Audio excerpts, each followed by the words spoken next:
Hello friends, welcome back to our channel. मैं हूँ श्रीकांत और आज हम जानेंगे कि मिसेस बेक्टर्स क्रेमिका का जो आईपीओ आ रहा है उसके बारे में। आईपीओ लेना है नहीं लेना है ये तो बात की बात है और ये टोटली आप पे डिपेंड करता है, लेकिन उसके बारे में पूरी डिटेल्स समझना तो बनता ही है। तो आइए फ्रेंड्स, आज हम वीडियो में जानते हैं कि क्रेमिका जो है मतलब मिसेस बेक्टर्स, तो ये आईपीओ की क्या खासियत है और क्या बुराई है। तो फ्रेंड्स, ये जो कंपनी है, पहले तो कंपनी डिटेल जान लेते हैं। पहले ये कंपनी सन 1995 में फॉर्म हुई थी और ये एक लीडिंग कंपनी है जो नॉर्थ इंडिया में प्रीमियम बेकरी सेगमेंट और प्रीमियम और मिड प्रीमियम बिस्किट सेगमेंट में काम करती है। अब आप देखोगे तो इनके बेकरी प्रोडक्ट भी है और बिस्कुट प्रोडक्ट्स भी है। तो बिस्कुट प्रोडक्ट जो है जैसे कि कुकीज़ हो गया, क्रीम्स हो गया, क्रैकर्स, डाइजेस्टिव्स वगैरह, और बेकरी प्रोडक्ट में इनके breads, buns, pizza bases, cakes वगैरह, ये सब बेकरी प्रोडक्ट्स में है। तो काफ़ी अच्छा प्रोडक्ट पोर्टफोलियो है इनका। और उसी के साथ साथ मिसेस बेक्टर जो है वो मैन्युफैक्चर और सेल भी करते हैं। अगर वो जब कुकीज़ बिस्कुट्स वगैरह जो है वो मिसेस बेक्टर्स क्रेमिका के नाम से सेल करते हैं इंडिया में। और जो बेकरी आइटम्स है जैसे कि बन्स हो गया या ब्रेड्स हो गए, ये सब जो प्रोडक्ट्स है वो इंग्लिश ओवन के नाम से वो सेल करते हैं। तो इनके अगर आप देखोगे तो मुंबई, दिल्ली और बेंगलोर, इन जैसे सिटीज़ में, ये जो हाईटेक सिटीज़ है या मेट्रोज़ है, उनमें ये लोग अच्छी तरह से इन्होंने एक मार्केट सेगमेंट तैयार किया हुआ है। तो और आपको एक ख़ास बात बता दूं कि जो पिज़्ज़ा हट हो गया, डोमिनोज, बर्गर किंग या फिर मैकडोनल्ड्स, इनको जो बन्स और पिज़्ज़ा बेसेस सप्लाई करते हैं वो यही सप्लाई करते हैं, इंग्लिश ओवन। तो ये काफ़ी महत्वपूर्ण हो जाता है कि कंपनी जब तक मैकडोनल्ड्स और जब तक पिज़्ज़ा हट चलेंगे तब तक तो ये कंपनी का कोई बाल भी बाका नहीं कर सकता। तो ये इनके अगर आप बेकरी सेगमेंट देखोगे तो बेकरी सेगमेंट में इनके टोटल 96 प्रोडक्ट्स हैं और बिस्कुट सेगमेंट में 384 आइटम्स हैं। और ये इनके 6 ऐसे स्ट्रैटेजिकल लोकेशंस में मैन्युफैक्चरिंग यूनिट है, जैसे कि महाराष्ट्र हो गया, यूपी हो गया, कर्नाटक, हिमाचल प्रदेश और पंजाब। और इसी के साथ साथ इनका एक अच्छा खासा डिस्ट्रीब्यूशन नेटवर्क भी है। 154 सुपर स्टॉकिस्ट है, 644 डिस्ट्रीब्यूटर्स है, जो कि 4,58,000 रिटेल आउटलेट्स को और 3,594 प्रिफर्ड आउटलेट्स को सप्लाई देते हैं। तो ये टोटल 23 स्टेट जो है, राज्य है भारत के, इनको ये सप्लाई करते हैं। और उसी के साथ साथ ये थर्ड पार्टी प्राइवेट लेवल पे 64 कंट्रीज़ में भी एक्सपोर्ट करते हैं। तो इनकी जो कॉम्पिटिटिव स्ट्रेंथ है वो ऐसी है कि ये एक तो नॉर्थ इंडिया की सबसे लीडिंग कंपनी है बिस्कुट और बेकरी सेगमेंट में। और इनका प्रोडक्ट पोर्टफोलियो इतना अच्छा है कि आप कोई भी प्रोडक्ट मांग लो, ये मना ही नहीं कर सकते। उसी के साथ साथ इनके पास जितने भी मेजर फूड सर्टिफिकेट्स होने चाहिए वो सब है, जैसे कि BRC, USFDA या फिर FCC, FSSC। और उसके साथ साथ ये 64, जैसे मैंने कहा कि 64 कंट्रीज़ में ये एक्सपोर्ट करते हैं बिस्कुट्स में, जो कि कोई नहीं करता। और मॉडर्न प्रोडक्शन प्रोसेस है इनका, जो मैन्युफैक्चरिंग यूनिट है वो कंप्लीट मॉडर्न तरीके से है। और इनका सेल्स और डिस्ट्रीब्यूशन का नेटवर्क भी काफ़ी अच्छा है। मिस्टर अनूप बेक्टर ये जो है ये कंपनी के प्रमोटर है। और कंपनी के फाइनेंशियल स्टेटमेंट पे एक नज़र देते हैं।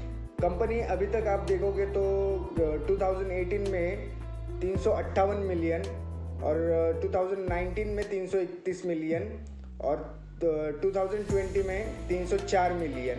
तो ये तो रह गया पिछले 3 साल का। और अभी जो फिलहाल क्वार्टरली रिजल्ट्स इन्होंने शेयर किए हैं उसमें 158 मिलियन का उन्होंने प्रॉफिट दिखाया है। मतलब पिछले तकरीबन 3 साल से कंपनी जो है अब अच्छा प्रॉफिट दिए जा रही है।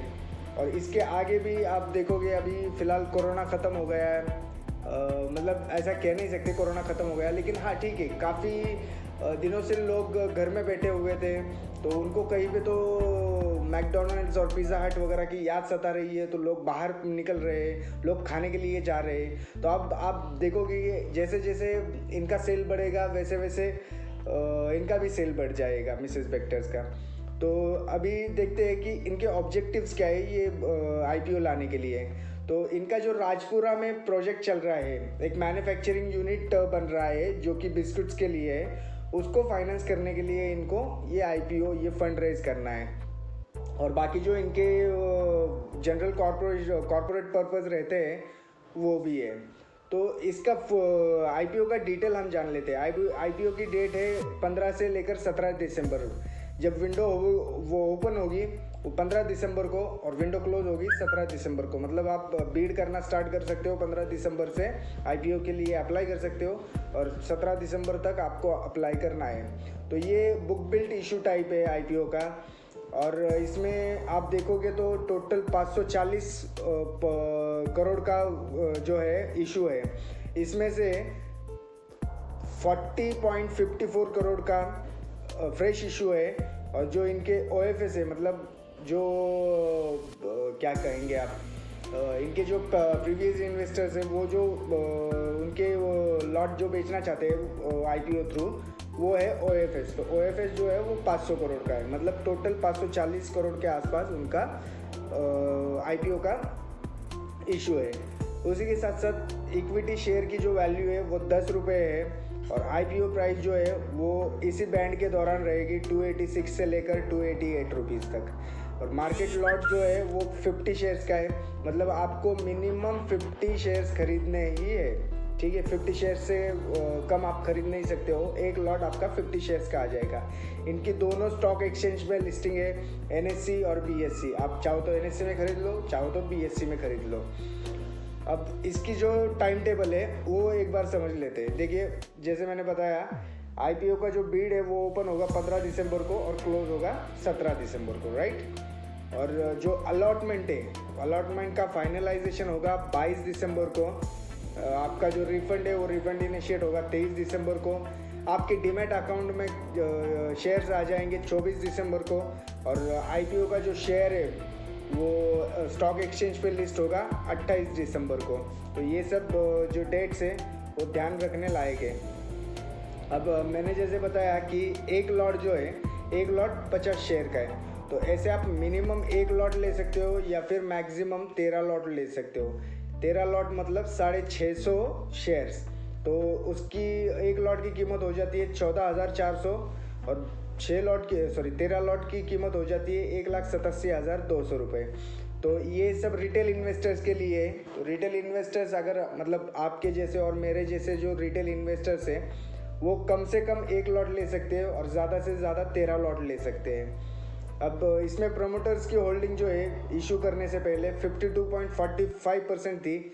अब वो शायद कम हो जाएगी क्योंकि उन्होंने ओएफएस भी लाया है। तो इन्वेस्टर्स जो प्रमोटर्स है वो खुद उनके शेयर्स बेच रहे हैं।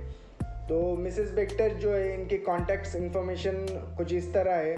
cremica.in जो है वो उनकी वेबसाइट है, आप वहाँ पे जाके चेक कर सकते हो। या फिर compliances@cremica.in, यहाँ पे आप अगर कुछ इन्वेस्ट करना चाहते हो या कुछ जानना चाहते हो तो यहाँ पे भी आप उनको कांटेक्ट कर सकते हो।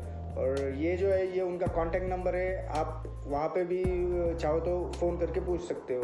और ये कंपनी का जो हेड ऑफिस है वो थिंग रोड, फिलौर, जालंधर में है, पंजाब में।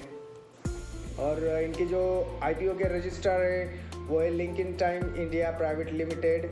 कुछ भी आपको इंक्वायरी हो तो इस दिए गए नंबर पे या डिटेल्स पे आप कांटेक्ट कर सकते हो। इनका ऑफिस भी मुंबई विक्रोली में है। तो यही था फ्रेंड्स आज का आईपीओ का डिटेल्स। तो ये डिटेल जानने के बाद आप खुद तय कर सकते हो कि आपको आईपीओ लेना है या नहीं लेना है। Okay friends, thank you for watching my video. That's all for now. Alright, thank you, bye bye.